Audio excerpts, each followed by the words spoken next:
c'est un enjeu qui est extrêmement important, plus important que depuis la création de l'Europe presque. Concrètement, on a deux gros enjeux. Premier enjeu, c'est un enjeu en termes de paix, puisque la guerre est aux portes de l'Europe. Un enjeu aussi, il ne faut pas l'oublier, sur tous les défis qu'on va avoir, et notamment les défis environnementaux. On n'en parle pas forcément suffisamment, mais on sait très bien qu'on réussira la transition écologique uniquement à plusieurs. Ce n'est pas en étant recroquevillé en France qu'on va réussir à améliorer la situation. Il y a aussi des enjeux de pouvoir d'achat, par ailleurs, il y a aussi des enjeux de sécurité, d'immigration évidemment, mais l'aspect souveraineté nationale, elle sera défendue uniquement avec une Europe forte. Et puis un deuxième aspect, c'est l'aspect politique.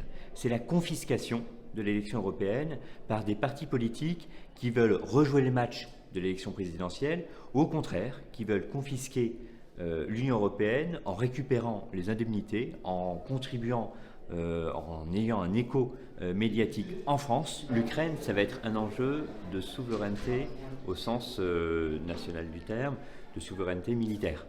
Pour autant, tous les enjeux européens, c'est évidemment un des aspects, ça va être l'ouverture vers la Méditerranée. Et on voit bien qu'il y a des partis qui vont prôner plutôt le refus de l'ouverture vers la Méditerranée et un parti où on va se recroqueviller et on va regarder son nombril avec notre parti qui est plus ouvert vers les autres, vers la Méditerranée. L'Europe ne pourra fonctionner évidemment qu'en étant forte entre elles, avec les 27 pays, mais aussi avec ses partenaires extérieurs. Et parmi les partenaires extérieurs, il y a évidemment l'ensemble du contour méditerranéen.